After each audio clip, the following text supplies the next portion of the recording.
All right, ladies and gentlemen, boys and girls, birds and girls. welcome back to the fantastic, the illustrious, the blessed, the kept, the snatched, The kept. yeah, Faculty Lounge podcast. We have returned We have. back, myself, John Jay, along with my close friend, my brother, my homeboy, the Sauce Man, Anonymous. Saucy. This is episode 96. Thank you guys for tuning in. Make sure if you haven't already, you hit that subscribe button. Give us a like, drop a comment, share with some of your buddies. That's youtube.com / faculty lounge, soundcloud.com / faculty -lounge. And on Spotify, just search Faculty Lounge Podcast and we should come up in your search bar. How you doing, man? Google me, baby, you crazy. Jay, the gobbledygook. What's up, man? Hey, man, I'm here, man. I'm here, and I'm in the clear. He was mad. He was mad last week, man. Yeah, man. Hey, look. Look, these it was might be the same iced coffees. It was a small miscommunication. Okay, I'll give you that. But yeah, man. I said I was sorry. I didn't just say my bad. Do you understand what I was doing? I was standing in line for one of the greatest thrill rides in the country, and I said, "I'm sorry." Oh, my bad. I'll be no. Hey, man, it was a miscommunication, and I'm sorry. And what you do? You did apologize. Yes, you got on the mic and roasted me, man. We supposed to be brothers. And it was only for a little while at the beginning. But look. All right, before we get into it, let me just, cause I was listening to what you said, and you know, that's all facts, man. And the topics we're gonna get into today, the vitriol, the emotion, the righteous indignation being touted about in these streets all across the ghettos and in high fashion areas of Chicago. All of that means nothing in the face of what really matters, man. Mm-hmm. We are all part of the same body, and if we don't take care of each other, it don't matter how loud you yell. Ain't none of us gonna make it. Yep. And that's the bottom line, because Stone Cold said so. Well, thank you for listening, man. Yeah, man. You validated everything that I feel in my life. Like, man, I got a lot of opinions. You know what I'm saying? And my opinions are not popular. But, you know, at the end of the day, I'm still one of those people that, man, however you feel, I will fight for your right to feel that way. Yeah, you say that almost every week. Because it's so true. And when I see people having these disagreements, it's like, man, do you realize where we are, where we can have these disagreements? We're on the same body. Yeah. Like, man, I still feel like if I see your kid in danger, I don't care about your political affiliations. I'm running in. Yeah. You know? Yeah. And I think with all of this democratic socialism, right, left jargon and stimulus and COVID and all of that, it's a very dangerous time because we sitting on the edge of a cliff that if we fall off of it, it's going to be generations before we make it back here. Yeah, and that's scary because still the minority of the people have the majority of the money. Yeah. So if it's generations, we're gonna go back generations. Mm-hmm. You know, we're not gonna go we're not gonna go on a different trajectory and fall off that way somewhere. We're gonna go right back. It's like mountain climbing. Mm-hmm. We fall off this mountain before we get to the peak. Yeah. Like, oh wow, Martin Luther King's mountaintop.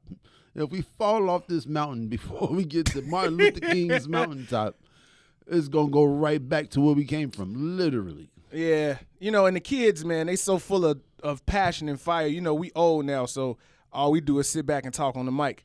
Yeah. But I think that's discounted in today's world because the power of a healthy dialogue is mightier than any fist or louder than any yell. But people are scared to talk to each other. Yeah, and it's crazy because people hate each other, but then at the same time, they're kind of scared of each other. Mm-hmm. So what is it? Do you hate this person enough to walk up to them and tell them you hate them? Or are you really scared? Are you scared of yourself? So for those of y'all that don't know, I was in Ohio last week. I was on a family. I used to get it in Ohio. I got it in Ohio. No, but I was in Ohio last week. I was on vacation with my family, and we had a fantastic time, right? So fantastic, in fact, that we all felt like we didn't want to leave when we had to leave, right? Did you leave your facial hair in Ohio? No, my facial hair, I shed my face here in Chicago. I would never. I would never. What? My name is Chicago Fog. What you talking about? But no, we had fun. We rode the rides. We stayed at the resort, hung out on the beach. I made friends. Everybody I saw, I spoke to, they spoke back. And the greatest thing, the greatest dynamic, man, that's missing, you know what happens when you smile at people? They smile back. Oh, my God. All day, every day, right? So I make it back to the west side of Chicago. Oh, yeah. It's not Ohio. Yeah, when I hop off the 290 on Independence. Hey, can we talk about the 290 at Independence? After this. Yes, we can, because I want to talk about that. Yeah. Yeah, we'll get to it. But the 290.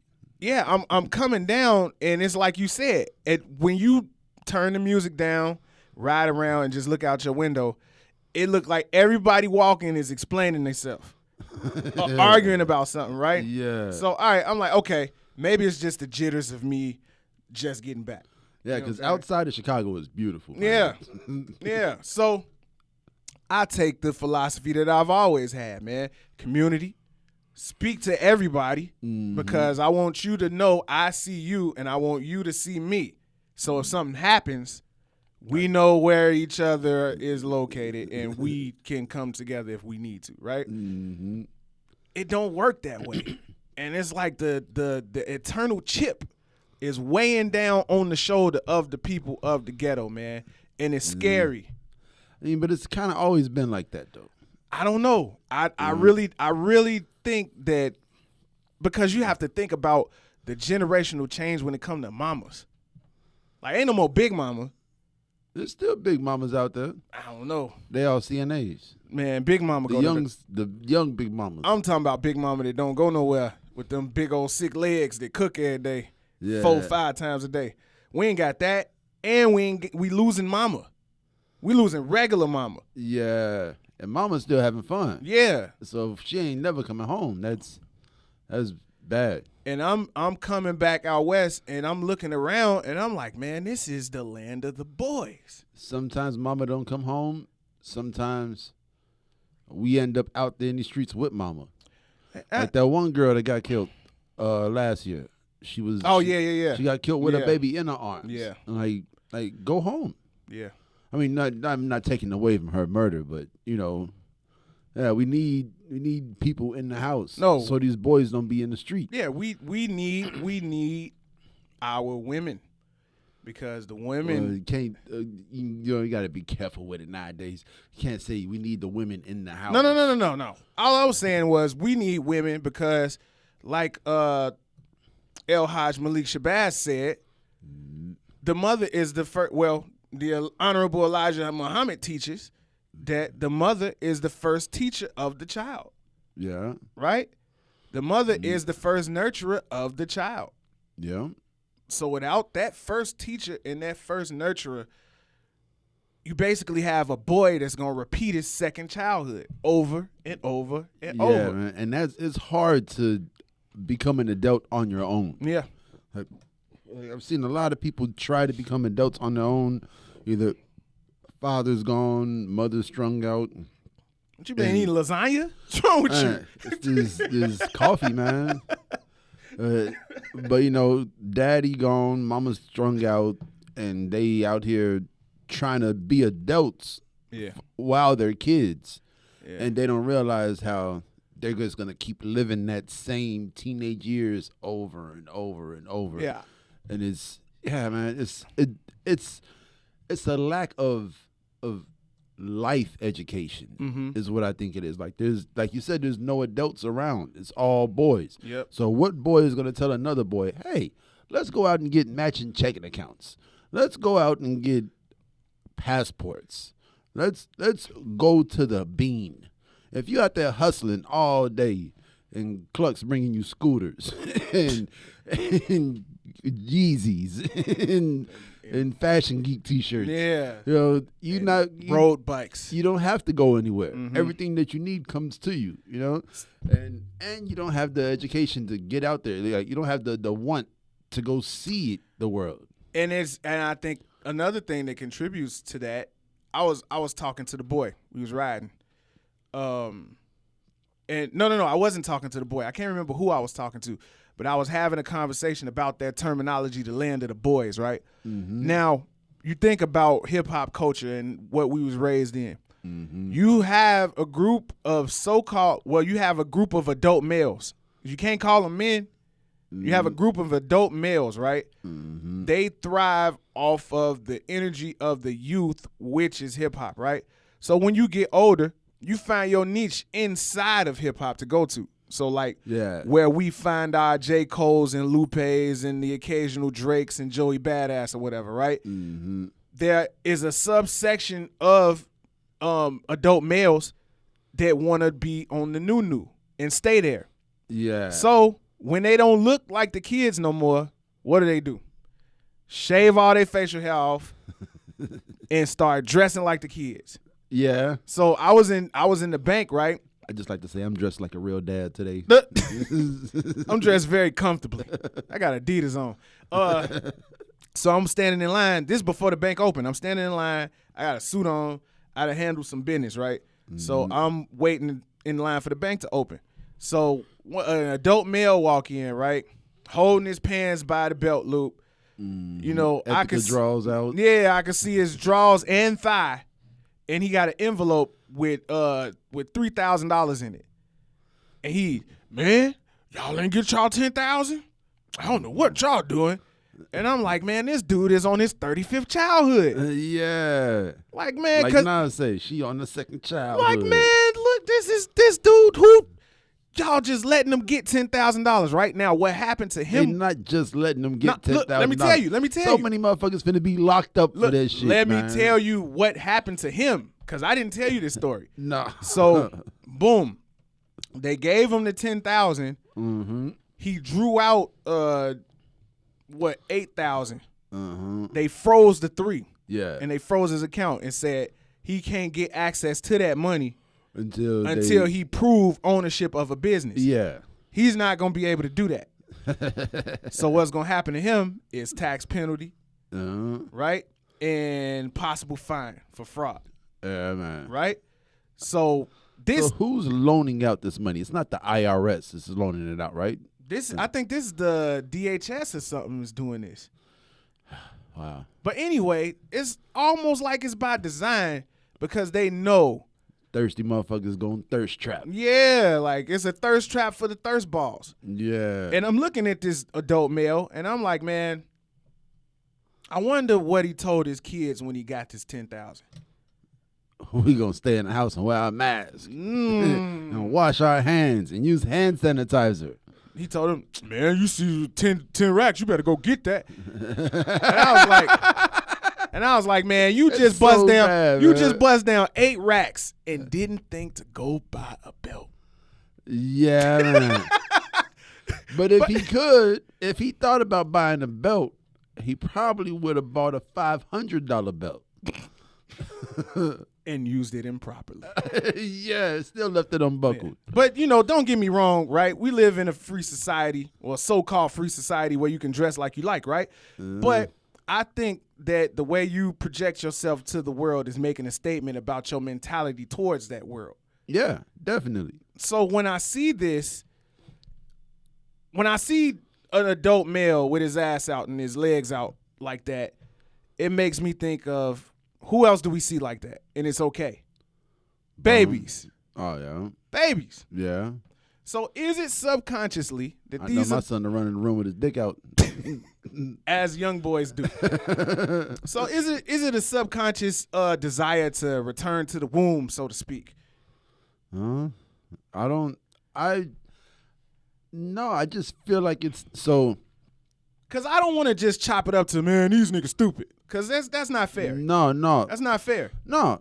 you're right. It is the land of the boys. Mm-hmm. You know what I'm saying? And as children, what you want to do? You want to play. Yeah. You know, it's not until you see where you want to be. As Gil Scott-Heron said, the revolution will not be televised. And why would the revolution not be televised? It's because it happens in your mind. So when it's time to choose a path, and see the path and start walking on that path, there's no vision, you know, because there's no training. You know, like my grandma always used to say certain things, you know. I'm an executive. You got to grow up to make money. You got to do this. You got to do that. Never do this. Always do that, you know. So when it came time to do something, I was able to set my mind, focus on one thing, concentrate on something, and just go in that direction. Yeah. You know, because when you're on the journey, you take steps towards completing the journey. You know, like if you say, man, I want this, but somehow it takes you to the post office to get a passport, and from there it takes you to Uruguay, and then from there it takes you to Mexico somewhere, and then Spain, and then you're back home, and then now you're 25% of the journey completed. Yep. You have no idea that you don't realize that working to get that job at that place just got you a passport, a checking account, a IRA, a fucking you know what I'm saying? Like you got all these things from staying focused on this one thing and getting on your journey and going. See, that goes to something that I've been really trying to drill into the minds of, you know, people that I had these conversations with. The way you do one thing is the way you do everything. Yeah. Because everything stacks on top of each other. Yeah. And if you taking that mentality outside, the way I do one thing is the way I do everything. If you making your bed every morning, like you ahead of the game.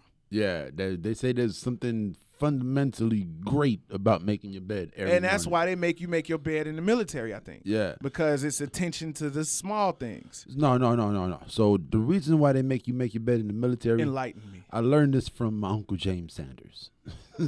He said, the Chicago Symphony Orchestra's own. They say the reason why they make you make your bed in the military every morning is so no matter how bad the day gets, you might lose somebody in your battalion or your troop, and like whatever happens during the day, you know that you have a bed, a clean made bed to come home to. Yeah. Mm-hmm. So it makes everything just that much better. Yeah. It's a mental thing for them. Well, yeah, I think at the end of the day, man. But it's structure, though. It is structure. Yeah. And it's something to look forward to. Yep. And at the end of the day, I think that hope is hope. Everything that we talk about, well, that we just got finished talking about, is all foundational, right? Yeah, see, because, like, so I never understood people who I grew up with, you know, saying stuff like, I ain't got no choice. I ain't never had no options. I had to do this, you know? And I hear it all the time, and it's like, but, bro, you got 2 arms, 10 fingers, 2 legs. You got a fresh lining. Like, you can walk into a business and get a job. Last week, I met a dude, right, 28 years old. This man's 28 years old, has graduated from college, worked for and has had 3 government jobs. 28. At the age of 28. Damn. And I'm like, man, what did I do? Like, man, this dude got straight to the money. Yeah. Straight to the opportunity. Yeah. I feel like everybody's path is their own. True. You know? True. Like, you might see him and think, oh, man, he's the shit. He's doing so good for himself. He knows something that I didn't know. You know? But deep down inside, at 28, you are way happier than this guy is. You know? And, I mean, at the end of the day, that's all that matters. You know? True. Happiness and peace. So I've been listening to Sadhguru. And I was on the Sadhguru train for about 4 years, man. Oh, yeah? Mm-hmm. Man, I never heard you say anything about the man. That's because, man, inner enlightenment should be discovered. Yeah, man. And he was just basically saying, like, your whole living experience comes from within. Mm-hmm. Like everything that you perceive, your whole life is what you make it, you know? And it's just like, oh wow. How can I it's like, how can you say I ain't never had no shot. I could never do it. I could never make it. Ain't nobody give me nothing. You know what I'm saying? Like, yeah, okay.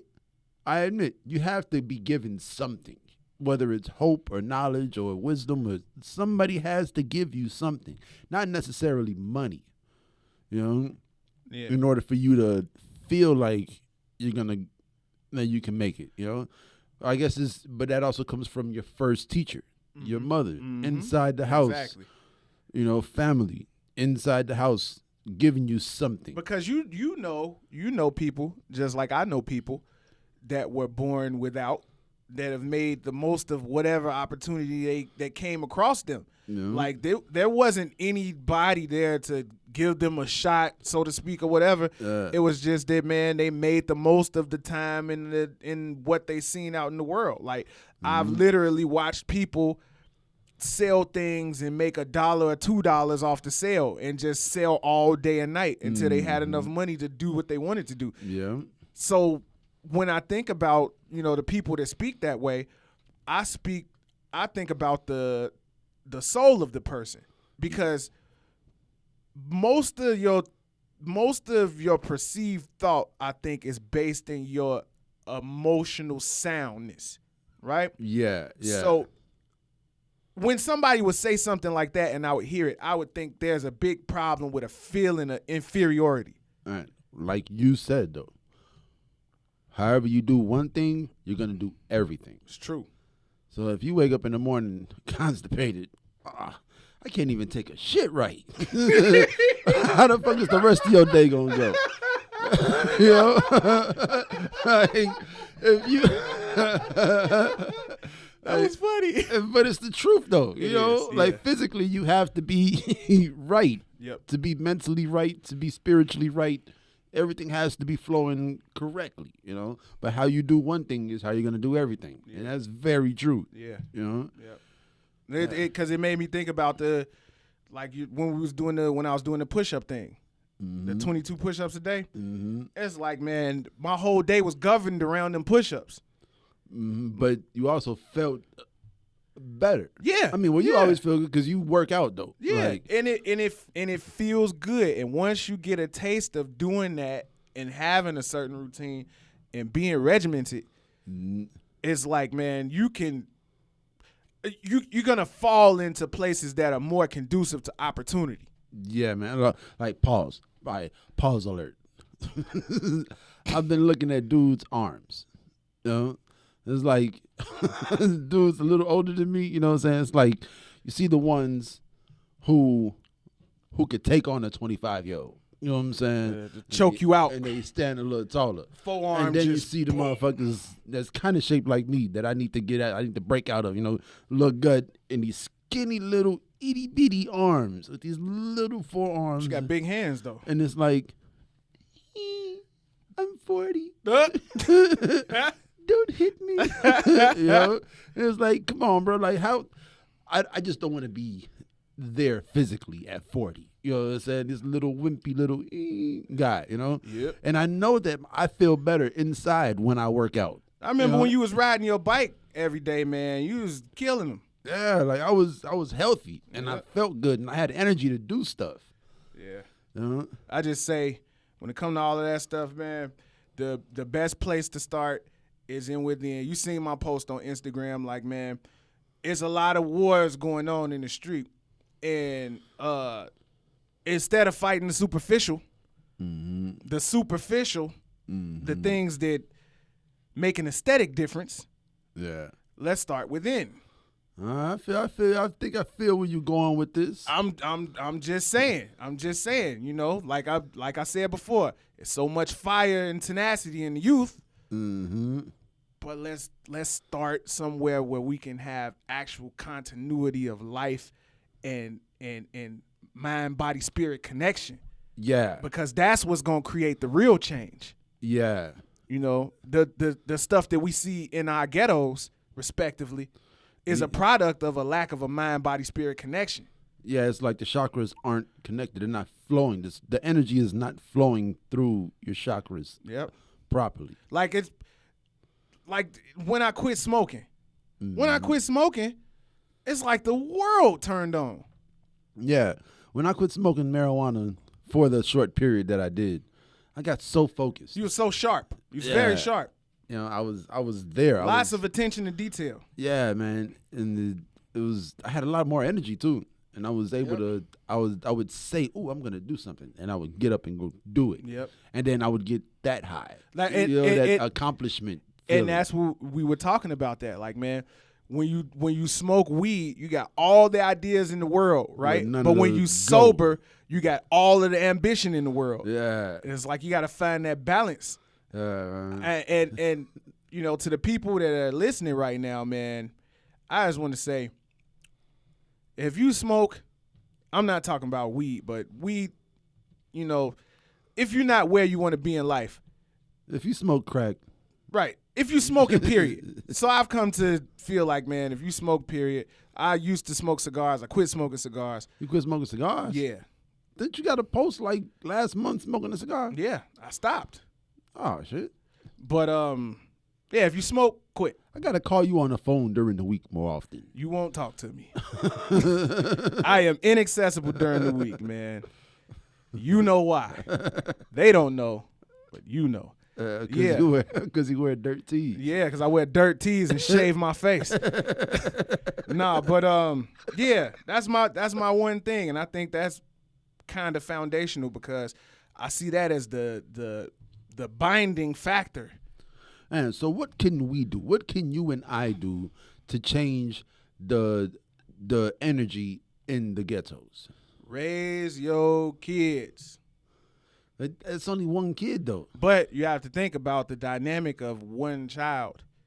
Children play together. Yeah. You send that child out into the world with your indoctrinations, right? Yeah. Even though it ain't gonna look like you, and you gonna be like, man, that ain't it. Something's gonna rub off, and it's gonna reverberate because at the age that we at, I don't think anything beyond our words will have as big of effect as sending a life out into the world. Yeah, I feel that. Like it's you said, it started at the dinner table. Actions speak louder than words. Yeah, we have our dinner table, and this human walking out into the world is the action. Yeah. You know like it's going to be certain things that your family does. Mm-hmm. Like when you drop your kid off to go play with some other kids, then you come pick him up, and the kids notice, oh, he does the same thing that his father does. Mm-hmm. You know, that's so cool. They seem so peaceful. You know, kids don't think like that, but it's like, you know, they'll be like, oh, they got good playtime energy. You know, so when we ride through Oak Park and they see the houses, they mind get to going. Yeah. Like, how come it don't look like that where we at? Yeah. How come they in the front yard playing badminton and taking pictures? Yeah. We ain't got no front yard. Huh? You know what I'm saying? It's the small things. But you take it like other neighborhoods. Look, like you said, get a coach bus, fill it with kids from the ghetto, take them to the Chicago Symphony Orchestra. Yeah. You just changed everything. Yeah. That little bit right there. Mm-hmm. Like, so Kanye West, his mother went and taught in Japan for a year. So he had to go to school in Japan for a year. So that was real. Yeah. Okay. I didn't know. And they I believe that changed his life dramatically. Mm-hmm. Like, can you imagine being, I think it was 5th or 6th grade, and going to Japan for a year? I would love to go to Japan. Like, that's a totally different everything. Yeah. Language, social structure, you know what I'm saying, economy, everything is different over there. Yep. So, and then you come back to Chicago after that. Mm-hmm. And you got to they got to nickname you K-Rock. They'll leave you alone. You know, and it's you like, go to a school full of stones. But I've been in Japan, though. You know what I'm saying? Like, how you going to tell a 13-year-old that's been in Japan for a year that the world isn't his? Mm-hmm. You know? Mm-hmm. I mean, you don't even have to give him anything else. Nope. That right there alone is going to set him on the path. And look at how many lives that man's been able to change. Yeah.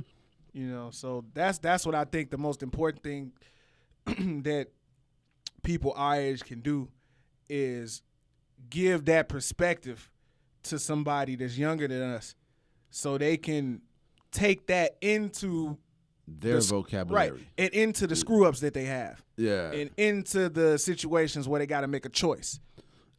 You really gotta give people stuff. You gotta give the youth something. I believe is your responsibility as a member of the planet.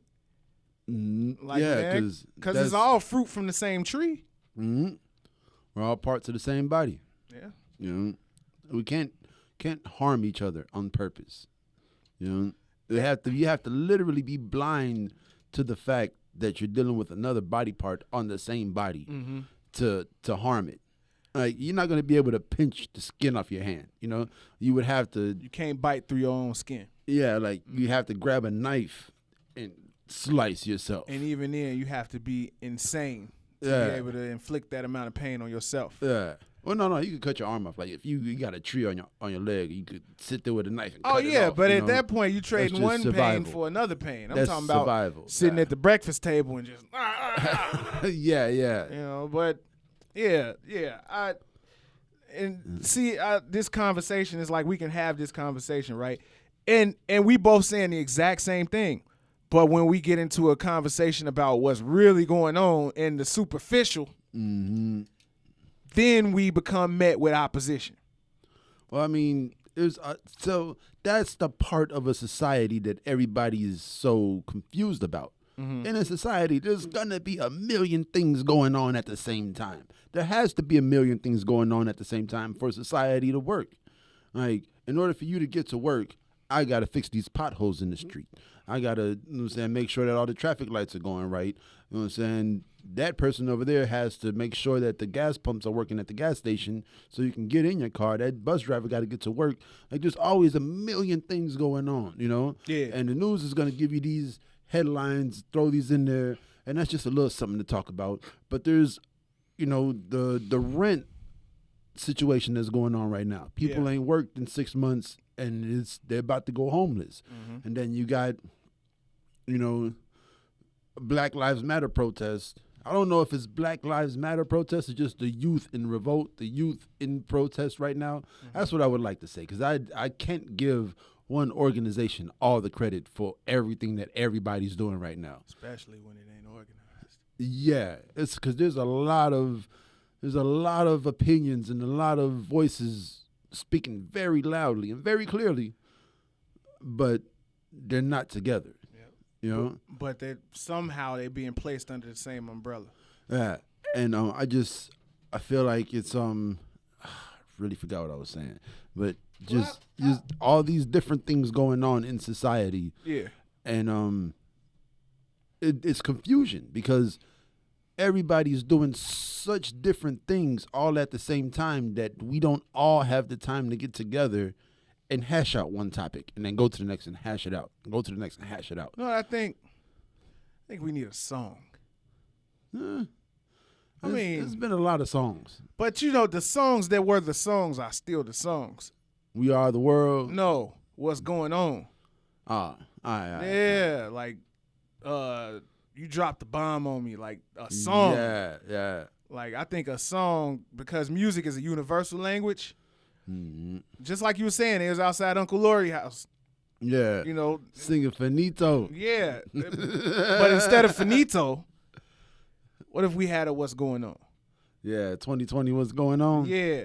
You know who I'm looking forward to hearing from this year, man? Who's that? Is that guy that comes out every year on the first date. Skills? And he raps about everything that happened last year? No, Uncle Murder took his spot, right?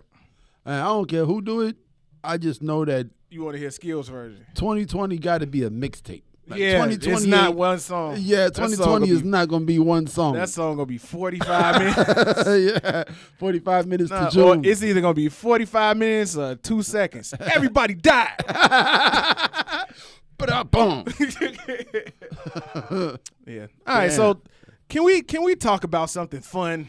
You want to talk about something fun? Yeah, what do we got that's fun, man? Oh, okay. Let's just put a bow on this thing, man. Yeah. To all the kids out here, to all the freedom fighters out here, to all the people who are out here for something in their soul that they feel is a righteous cause, man. More power to you.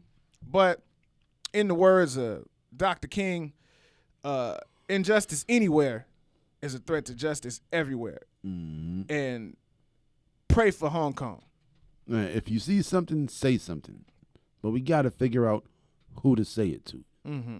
That's it. If you see something, say something. Yep. You know? Don't be scared to walk up to the youth and be like, hey, that's not right. This is how you do it. You know? And if they listen, they listen. If they don't, they don't. But you're going to get the lesson. That's it's on you. Saying stuff. It's on you to decide whether it's going to be an easy lesson or a hard lesson. Yeah. But you're going to get the lesson. Whether I give it to you easy or you got to learn the hard way over there. They call that revelation or tribulation. Yeah. Yeah. So, I don't know. I feel like this topic, we don't really know a lot about it. Okay. Because we both didn't watch it.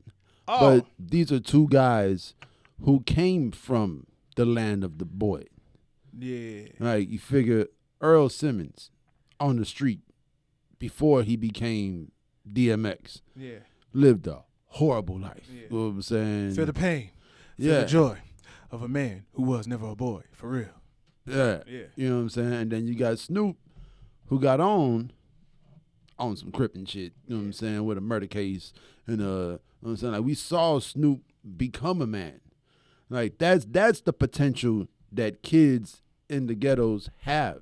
Yeah. Kids in the ghetto have the potential to have cookbooks, reggae albums, cooking shows with Martha Stewart. And a football league. And a football league that has sent multiple people to the NFL. Mm-hmm. You know what I'm saying? Changed people's lives. Yep. Like, and that's his passion project. Like, he actually loves football. With a passion. You know? And he but coming from that little Crip who maybe didn't think he was going to live to see 21 or 25, and now he's in his 50s, and he ain't made 50 yet. Yeah, Snoop ain't 50 yet. Yeah, he ain't. Nah. Snoop's very young, man. Yeah, because Snoop was 19 when Dre was 27. He's pretty young. So damn, so Snoop ain't 50? Nah. I don't believe so. I'm gonna look it up. But yeah, as far as the battle goes, man, you know, I read the comments. I didn't watch it because I couldn't. But the cool thing that came out of the whole, you know, Snoop is 48. Oh, so wow. the coolest thing that came out of this whole battle, this whole versus battle, is that people recognize that these are two men that are supreme entertainers. Yeah. And if use they pain and lifestyle to create the greatest form of entertainment for our generations. Yeah. Like, man, when you turn on Doggy Style, when you turn on It's Dark and Hell is Hot. I listened to both of those albums this week. Oh my God. It's like a master class in making songs. Man, I've been listening to black music this week. You know? Like, that's the only qualification. Fela Kuti? No, I've been listening to a lot of reggae. I've been listening to a lot of jazz. I've been listening to a lot of hip hop, obviously, you know. It was like three more, yeah. Nina Simone, I've been listening to a lot of R&B. Yeah, like just all of these is just black music. But not just like one jazz artist, one reggae artist. I'm going to make a list of like the randomness of the music I've been listening to. Yeah. So I'm a big Snoop fan. I'm also a big DMX fan. I'm a bigger DMX fan than Snoop fan. But every time I hear Doggy Style, I forget how good it is. So, you know, I'm one of them people that can actually sit up and name all the Snoop albums, and maybe in chronological order, and might get it right, all of them, right? Mm-hmm. So when the battle came up, I was like, man, Snoop got this, mm-hmm. because he just got so many songs. Yeah. And DMX, you can argue that after and then there was X, the fall off started. Like, as far as the quality of the music. Yeah. I don't know. DMX killed it though. Yeah, I know. Started off with the prayer. Yeah, and all of his prayers are great. Yep. Like if there's anybody's prayer I want to listen to, is DMX. It's DMX. Yeah. So I forgot about, the charisma that comes with DMX, the raw emotion, the passion, the See, because he didn't quite make it like Snoop. Like, yes, he did. Like DMX is kind of like you talking about commercially? $10 million in debt right now. Yeah, you talk about commercially, like with the. No, I mean like the transition from being the boy in the street with no vision to becoming the 48-year-old with the gospel league. reggae football league and cookbook writing. We didn't see the same talk show host. We didn't see the same kind of evolution, but I mean, Never Die Alone was like one of DMX's greatest pieces of art. Yeah, Never Die Alone was great. Yeah. It was fantastic. That was a Donald Goines book. Oh yeah. Mm-hmm. DMX played that role. Yep. Great. Yeah, he did. All right. So he had so much potential, but I see it's a difference. Like Snoop, the reason Snoop is still so relevant is because at a certain point he stopped doing it for himself and he started doing it for others. Yeah. Like the football league, the GGN. He became an ambassador. The GGN News Network. Yeah, like, he's an ambassador for the culture. Yeah, it's like, I'm going to do this for the kids. I'm going to do this for the young rappers. I'm going to do this for the mothers. I'm going to do this for, and once you get to that point, that's when you become a man, It's like, okay, yeah, I'm good.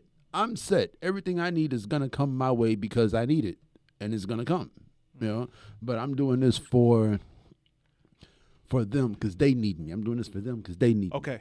Okay. Favorite DMX song? Go. You thinking too much. Go.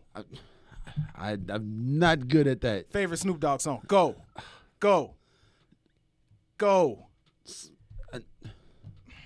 Terrible. I'm not good at this, man. I was gonna say Smile Bitch, but then I was gonna say Drop It Like It's Hot, and I know neither one of those songs is the one that I'm thinking about. And then it's the DMX song that.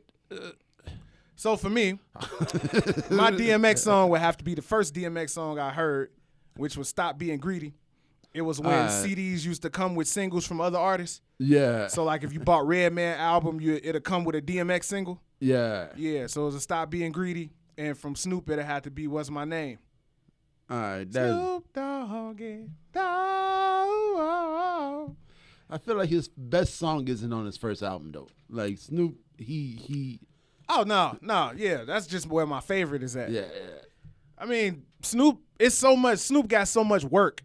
I don't think that you can pinpoint the best song because he got a song for every occasion. Yeah. He got a gospel song for you. He got a reggae song for you. He got a pimping song for you. Bro, Stacey Adams. What I didn't know. What I did not know. Like Stacey Adams. Shouts out to my Houston rapper friend guy, Devin the Dude. There you go. Go.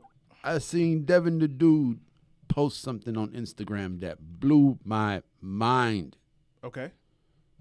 Snoop Dogg is on a Mexican song. And he went hard. Yeah. Like straight up singing their ass off, and Snoop come in rapping in English, and he hitting that Spanish shit. You know he was the inspiration behind El Negrito. It did. Yeah, Joe, I've heard you say this many times before. Yeah. But I actually seen it on Twitter from different places. It's true. This week. It's true. That Snoop Dogg is the most famous person person in the world. Mm-hmm. Him and Will Smith. So you think people know what Jeff Bezos look like? Nope. No? Nope. Yo, did you hear this motherfucker made $13 billion last Monday? Yeah. $13 billion in one day. He made 13 Jay-Z's in one day. Are you surprised? Man, I made a Virgil on Monday. I made an Ablo. You know what a Virgil is, right? Tell me. $50? Yeah. Yeah. He raised $1 million though. Yeah. Before the $50 thing. Yeah. Like, shouts out to Verge. Yeah, man. Him and Lupe. Joe, so not Machine Gun Kelly, West Side Gun said, "Write brick on my brick." Lupe say, "Write Lupe on my Lupe." Hey, yo. And then he came through and wrote Lupe on his Lupe. Like at the end of the mixtape, he was like, "Oh yeah, and this one has a red drawstring on it." Yeah, that was. Hey, look, like, did Virgil just Virgil the mixtape? man, look, I didn't know. I was when he said Air Ahmad, I was like, Air Ahmad? Who is Ahmad? Ahmad. And then when he said Arbery, I'm like, oh my God, wow. You know who Ahmad Arbery is? Oh, yeah, yeah. He ran up and grabbed a shotgun. Yeah. Like he's running and yeah. Yeah. Because when he said, yeah, I didn't even think about that. Yeah. Because he said Air Arbery, and I'm like. You thought about Drake. Yeah, the Air Drake, the airplane that he drew on. You know, but Yeah. These Air Ahmad or whatever you call it. Pick your favorite. That's what I'm talking about. I was having a conversation with the Udem while we talking about music, and he was talking about who carrying the game right now, right? Mm-hmm. And you know the standard response from the youngin came, Lil Baby, the baby, Lil Baby Cole, you know, like just all the new artists, right? And I'm like, they too new to be carrying. Once you broke it down to blues and jazz and it's a whole new genre of music. I like Lil Baby now. He's singing the blues, man. Because when he said, wah, wah, wah, I'm a little baby, I was like, no, this is not it. But you know why he did that? Why? Because him and the baby have had their entanglements. Oh, no, Paul. Not that kind of entanglement. That's pedophilia. The real definition of entanglement. That's pedophilia. The entangled babies. They had the real definition of entanglement. Yeah, but that's why he said that.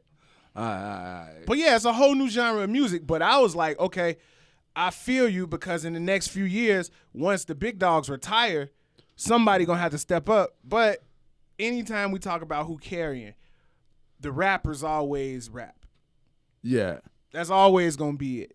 Yeah. Like you're never gonna outdo a Lupe. You're never gonna outdo a Drake. You're never gonna outdo Jermaine because it's one thing in common. They taking their time and writing this, so when they put it out, it's gonna be high levels of curation. Yeah, man. And that's what get the eyes. Yeah, man. Because everything I've heard this week is like good. So all three of them dropped. Everybody dropped music except for Kendrick. We got new Drake music. We got new Drake. Yeah, he put out a couple joints with Khaled. Is it all Khaled produced? It's a DJ. thing? It's DJ Khaled songs. We got new Jermaine. Yeah. We got new Lupe. Yeah. We got new. Somebody we forgetting. Yo, they messed up my whole algorithm. New Logic. It's up there. Yeah. You really killed Logic's career for me, man. Look, because I was a Logic fan until you burst my Logic. But was I wrong though? You bogus. You can be bogus and right. You can be bogus and right. Yeah. But like, it's like me. Like the way you see Logic is the way I see Busta Rhymes double time rapping. Ooh. Oh, humming. Like he's saying a lot of words really fast, but he ain't saying nothing. That mean nothing. And you know I gotta go and get it. No, I gotta do something. Like I don't know any of that, Busta Rhymes. He said, "Cause you know I gotta go, and then I gotta flow, and then I gotta slow." Brilliant. Shouts out to Busta, by the way. I've bought all the Busta Rhymes albums, so. Man, I bought a bootleg 3 for $5 cassette tape of When Disaster Strikes from the Beauty Supply. Ooh, that's a super throwback. Sheesh. Yeah, man. So I've been a Busta Rhymes fan longer than he's been rapping fast. Yeah, so I appreciate the fact that this is turning into 2018 again, in my opinion. 2018 was a great year for music. Great year for music. And I think 2020 is going to be great. But it ain't going to be like 2018. Nah. Because 2018 is when niggas realize, like, oh, all I got to do is put this out, and they going to play it over and over and over and over. Yeah. I'm dropping 2 songs a month. Yeah. And then I'm going to drop an album. Then I'm going to drop a deluxe. And then I'm going to drop another one. Yeah, man. And it's like you could just keep on doing it. But the thing is, like, I'm having a hard time going back and finding newer music to listen to. Like the 2018 music, the 2016 music, you know? Like when I don't know when I don't feel like listening to anything that's out right now, I go all the way back to like 2009 or I really think my heart is like, when I'm put on the spot to name a title, I can't think of nothing. So like I go back and I try to think my hardest and I choose some album that I loved when rent was $600. Yeah. So look, in those times, and I had those times too, I lean into the staple artists. Like for me, I came to realize this one day when I was at work cleaning carpets in the gym, right? Mm-hmm. KOD, King of Drugs, is one of the greatest albums ever written.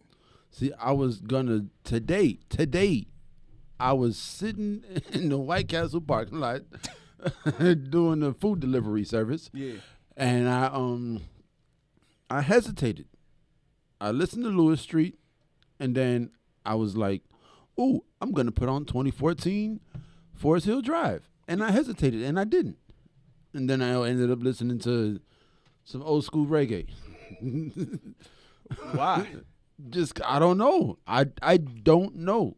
So, I don't know what my aversion to the great music that just came out is. Like, why do I have to go all the way back to 3 6 Mafia and Ludacris? Because life ain't the same. And 8 Ball and MJG. I truly think that it's a big chunk of life.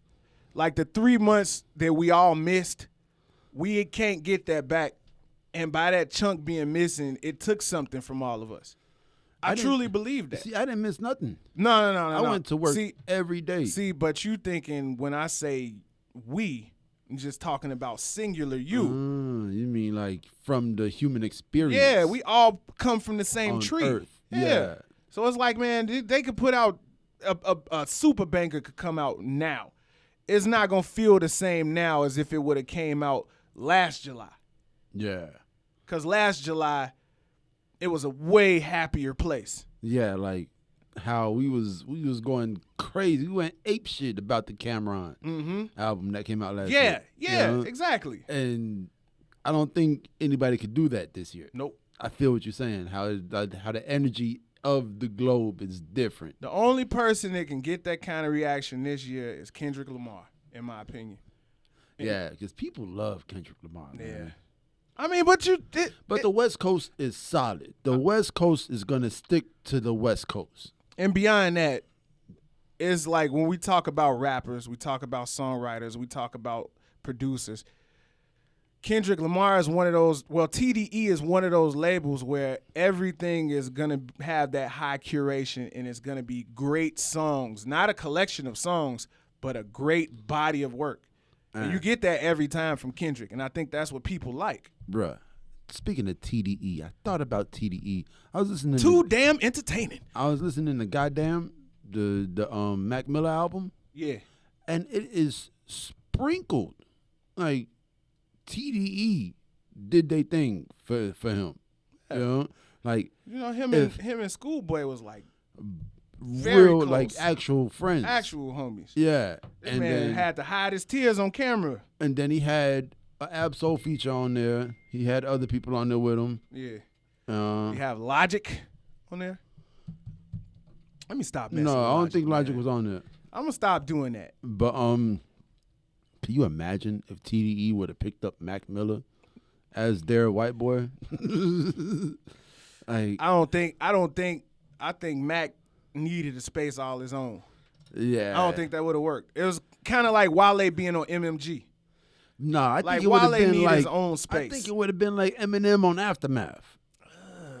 Nah, because you got to think who was on Aftermath. Was Exhibit Aftermath? No, right? Nah, it was Snoop. It was Nocturnal, and that's it. Lady and Array. Lady Array. Nah, that was Death Row. Aftermath, Eminem was the first prominent Aftermath artist. And then it wasn't nothing until 50 Cent came. Oh, man. And he was shady Aftermath. It wasn't that far afterwards, right? Because, like, Eminem was 99. 99? His first album was 99. All right. Yeah, and Infinite was 96. But that was an Aftermath. That was. So 99, Eminem, 2004, 50. 2000. Oh yeah. Remember we went to Gramophone and got the mixtape? Yep. The Get Rich or Die Trying mixtape? Yes, sir. With Wankster on it? Yep. Because it was so many different versions. Get Rich or Die Trying was like a Machiavelli CD. Like, you remember it was like 16 Machiavellis? Yeah. It was like 32 versions of Get Rich or Die Trying because G-Unit put out so many mixtapes. Yeah, man. But yeah, and I'm glad we there because you look at how the music has changed, right? You went from Lil Wayne, 50 Cent, T.I., Jeezy, mixtape Dons. Yeah. All the free music you could ask for, right? Yeah. You went from that to everything has to get streamed. Yeah. Like, it's so bad because I wish the G-Unit radio mixtapes was on Google Play. But we'll never get that. Why not? Why can't we go back and upload all these mixtapes? Because it's licensed music and streaming is record sales. Oh, yeah. That sucks. That sucks. Yeah. So all the mixtapes. So Dat Piff is the only place to get it? Yep, Dat Piff and mixtape, whatever. Yeah. Damn. I use Dat Piff myself. But yeah, and YouTube. But YouTube ain't even gonna be like that in a minute because Leo done came over and you dead. You see Beyonce and them be taking down anything we put with even a ooh in it from us. Uh-oh. Yeah. But yeah, we digress. We get into the music a lot around here. Yeah, man. So let's talk about your statues, man. Okay. So the statues you love and you want to go see and take pictures in front of so much. So this will take me back to the conversation that we had last time we were here together when we had the whole conversation about the perceived anti-American persona that has been placed on the so-called black man in America. No, the so-called African-American. Right, the so-called African-American. Oh, man, I was watching some show, The Backstory with Larry Potash. Mm-hmm. And they talked about James Bond and the creation of James Bond, right? Yeah. And then they were like, do you think a woman could play James Bond? And they were like, no, I don't think a woman can play James Bond. And they were like, do you think an African-American could play James Bond? And they were like, well, what about Idris Elba? Hell no. I literally yelled at the TV. He's not fucking African-American. Yeah. He's fucking European. Exactly. You know He's British. He's British. Yep. He is not an African-American. Yeah. He's black. Yep. If you want to say black James Bond, say black James Bond. The black but James don't Bond. Wrongly classify a black person who doesn't have to go through the African-American struggle. Pretty much. You know what I'm saying? Like, I mean, they got their own struggle over there, but it's not the African-American struggle. Right. You know what I'm saying? Where like, you have to distinguish yourself from being a so-called African-American because of what your skin look like. Yeah. That's, like, yeah. America, see, that's the problem with America not apologizing for slavery. Is that somehow to the world, America owns black people. You don't own us. You don't own all black people around the world. There's black people that don't talk English, that only speak Portuguese, that only speak French, that only speak Spanish. These are not African Americans. Yoel Romero, one of the best fighters in the UFC, he said it himself. Like, man, if I was walking down the street and didn't open my mouth, you say I was a black dude. A black dude. I'm a black dude. I just don't speak English. But you wouldn't call me an African American. Nope. He wouldn't call himself that. Yeah. Cuban.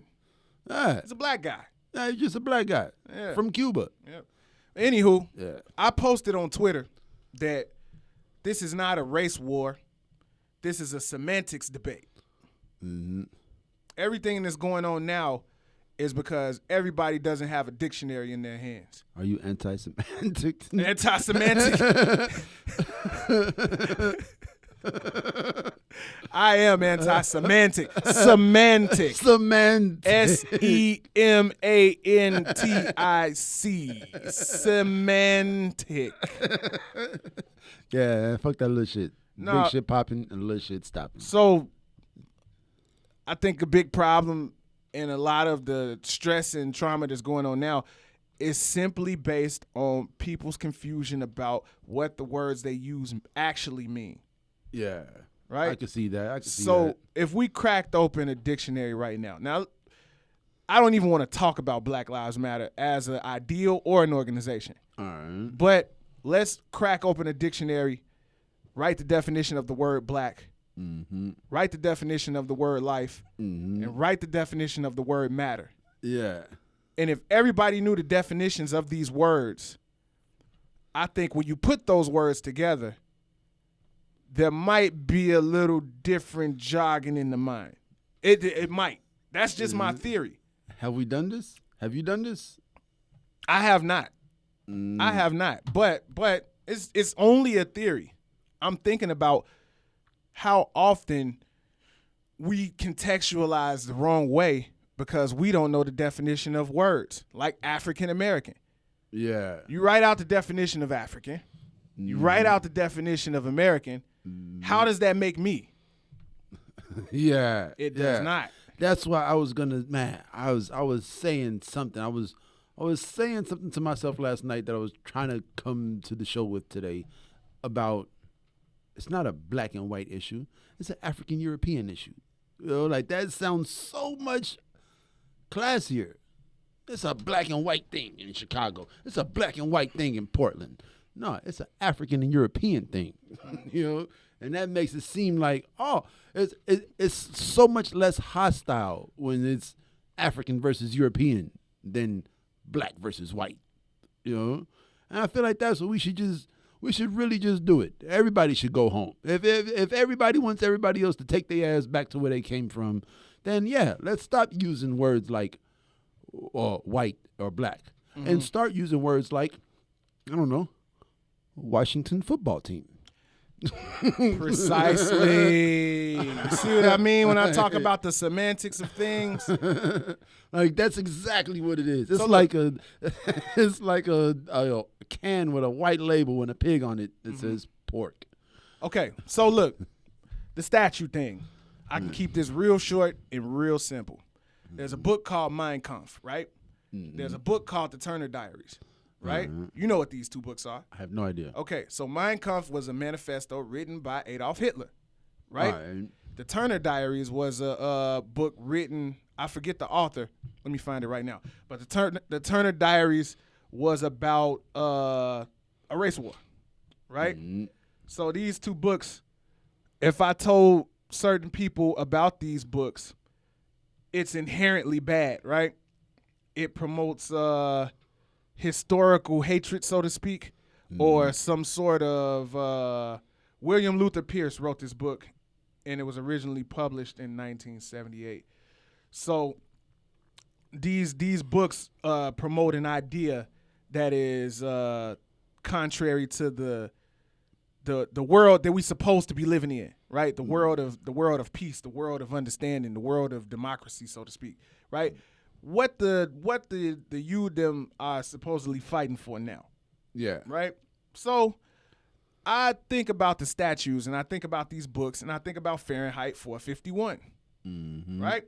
So the statues represent something, right? They represent our horrible past. Right. So tearing down the statues tear down a symbol of things that happened in the past, right? I guess tearing down the statues is an apology for things that happen because of the people that the statues represent. So, like, not glorifying this man is an apology for everything this man did. So, I would ask you this, right? And it's symbolic because it's not changing the world. It's just a symbolic apology. And I understand that. And the main thing that I want to do, I don't want it to seem like I don't understand that you can be for two different things or two different things can go on at the same time. Yeah. Right? That's society. Yeah, like that's how it works. One thing doesn't have to do with the other thing. These things don't have to be on the same page. They're not the same issue. I understand that. But I mean, the people that are protesting the statues are the same people that are protesting for reparations or protesting to defund the police or protesting for it's money stuff. Yeah. They want money to go to different places. Nobody's out there saying, I want money in my pocket. They're saying, I want this money from over here to go over here. I need money to go over here. I need y'all to stop taking care of this. So take that money and put it over here. Like, they're really, I guess it is democratic socialism. But the kids don't see how a 401k can help. and there's jobs aren't offering full-time hours to qualify for health benefits in retirement savings plans. So see, you speaking about issues that are very concrete, and they're very easy ways to change these things diplomatically. Mm-hmm. Right? The reason why I bought up these two books in Fahrenheit 451, and I even throw 1984 in, right? Mm-hmm. It came to a time in these books where if the literature that you owned was contrary to the speech laws, yeah, it was illegal. And it was burned. Yeah. Never to be seen again. Yeah. You couldn't have a copy of the Bible. Yeah. Right? So while I would say tearing down a statue isn't necessarily wrong, you have to look at the cycle of destruction that you're creating. Destruction, not the statue, the destruction of history. Because if because if you don't remember history, you're bound to repeat it. Yeah. Is that why white people say get over it? I don't know. They can't wait. They can't wait for you to forget it so you can repeat it. Wow. Yeah, but I wonder how many white people out there really are hoping that they're the generation that gets slaves again. You know, I'm just cause all right, look, now it's Confederate statues, right? Mm-hmm. Now think about if something come out and they call Malcolm X a black supremacist. Now we can't have the autobiography of Malcolm X in schools no more. Yeah. You know what I'm saying? It's a snowball effect, and it's a slippery slope. I was actually thinking about that yesterday. I was thinking about what if, the power shifts and it is a black majority in power in America, and then black people start fucking up. Mm-hmm. And all these statues of the founding fathers that we've replaced with statues of, the new founding fathers. Yeah, the founding black fathers. Right. And they start fucking up. Are we going to tear down their statues and put up new statues of newer white people? Yeah. I know. Or newer Europeans? The thing for me is, man, you can take them out of the public, but they shouldn't be eradicated from history because that's history. Yeah. Like, man, everything that happened in this country should be remembered. Yeah. And that's the problem that I have because we are looking at black from a standpoint of the history of black people in this country started at slavery. See, so now, instead of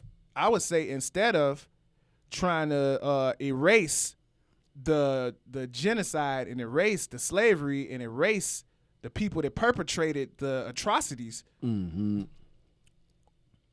let's create new monuments of black that preceded slavery in this country. Because black didn't begin with slavery. You're right. Yeah, the first black person ever was not an American slave. Exactly. Which means that not all black people are African Americans. Mm-hmm. America, wake up. But that really grinds my gears, man. That's the whole reason behind Black Don't Stop. Yeah. Is because there's black people outside of America that are not African Americans. America. Yeah. I just don't like I don't like the idea that you can rationalize tearing down a certain part of history without bringing up another part of history that's in the dark. Like, no, you are right. You are right. Tearing down these statues is erasing history from the public because it's not in the public consciousness. You're not just driving through and seeing it anymore. But since when and what perverted world do losers get statues? The Washington football team, the Cleveland Indians, the Chicago Blackhawks, Illinois, Alabama, Tennessee, Kentucky, Mississippi, Minnesota, Wisconsin, Florida, Michigan, Utah. We named the whole country after the losers. Yeah, but so well, I don't want to say we. Yeah. The winners name the country after the losers. All right, so because I understand Mount Rushmore. I understand the statues of Columbus. What I don't understand is Robert E. Lee and Stonewall Jackson. Yeah. These are the Confederate losers. They lost. Yeah. and they still get statues erected where they lived. Mm-hmm. You know, like you lost. Like, and it was in the Confederacy. Like, the reason that I'm with all the Confederate stuff coming down is, one, the Confederacy lost. Mm-hmm. Two, the Confederacy only lasted 4 years. My Lane Tech education lasted as long as the Confederacy. Mm-hmm. You know what I'm saying? Like, it's the KKK has lasted longer than the Confederacy. Yep. You know what I'm saying? If you're going to put up a statue of some horrible shit, put up a, David Duke. You know? Right. Not Robert E. Lee. David Duke is still winning. You know what I'm saying? Robert E. Lee lost. And I feel that. And it's like, man, if you don't want to have it in public, fine. But put it somewhere where if I want to see it, I can go and see that. So I can see this piece of history in this country. Because you know what they got in Michigan? They got the Racist Museum. Mm-hmm. Like, you can go to this museum and see the history of color-based hatred. Yeah, the alligator bait postcards. Oh, and right. the big lips. Exactly, and the like Sambos and like like all that is there for you to see it. Yeah, like the minstrel shows and minstrel merchandise and the posters and all that stuff. I would do not erase those. Do not burn those down. That's the history of my people, and I want my children to see that so they can know what black people had to do for them to be able to do what they're doing right now. Exactly. Yeah. Do not erase the history of my people. Yeah. You're right. But I mean, losers don't win. Like, winners get trophies. Losers don't get trophies. Okay, so by that logic, right? Let's say there are a group of people that are so-called African Americans that think that the black man is still not free. Well, African Americans are still not free and oppressed in this country, right? Mm-hmm. So by that logic, Martin Luther King lost. Well, no, see, he lost he won the battles. He won all of his battles. The war is still going on. In this war, he won all the battles he fought in, and then he died. But you in war. I just used Martin Luther King because that was the only black person with a statue I could think of off top. But you do recognize what I'm saying, though. Like, he was a general in the army that's still fighting the war. The war hasn't been won or lost. Mm-hmm. I mean, like, and it goes up and down. We get a black president, but then we get the 90s drug laws, 3 strikes and the RICOs and the, and then we get they start naming schools John Lewis instead of Robert Lee. Yeah. You know what I'm saying? Yeah. Which is great. You know what I'm saying? Like, John Lewis did a lot more for America than Robert E. Lee did. Absolutely. There is no debate. Like, so I guess what I'm saying is, because I don't want to make it seem like I'm saying, yeah, Martin Luther King lost. I'm just saying it's a certain logic that goes into designating winners and losers and where they belong in the books of history. Crispus Attucks lost. But Martin Luther King didn't lose. Right, but I wouldn't want them to tear down a statue of Crispus Attucks. Yeah. You know what I'm saying? You get my meaning. Like, man, winner and loser don't dictate your place in it dictates your story, but not your place in the book. Yeah. Because you can't have winners without losers. Yeah, so you got to know something about the loser. Right, because how was the victory won? If you don't know nothing about the loser. We went out there and we was just punching. We went out there and then we shot. And we got it. And then we came back. Who did y'all shoot? Who did y'all punch? But I feel you. I'm big on learning things. Like, as things become revealed to us. Like, you remember the Boulevard Manor, all the stuff we discovered about this country and the world that we live in, man. Yeah. If you erase all of that, you don't get the Faculty Lounge podcast. Yeah. I mean, I really got to go. I got stuff to do. We can get out of here. But the one thing I want to say is, and y'all, this is a public service announcement. Yeezy cannot run for president because he has to drop the Gap collection. I think that's it. So, like, he makes too much money to run for president. I mean, so did Donald Trump, and he actually won. But so I close talking about them too. So this is what I say. I will say 2 things. Kanye West is your brother, Mm-hmm. and Candace Owens is your sister. Yeah. That's where I'll leave it at. You take that and do what you're gonna do with it. But don't vote for Kanye. I don't know if it's just like they inserted the chip. This is America. Vote for who you want to. And the coon chip has been activated. Vote for who you like. Word to Dr. Umar. Vote for who you like, but make sure you exercise your right as an American to participate in the democratic process. Yeah, you're right. Man, I seen the drug dealer yesterday with a Reagan Bush 82, 84 shirt. Yeah. 80, whatever, 80. That makes sense. You know, and I was like, man, burn that shirt. He was like, why? Reagan brought in all the drugs. Like, no matter what you do as an American citizen, you're still an American citizen. Pretty much. Unless you're a felon and you just don't have the right to vote anymore, which is crazy. Cray.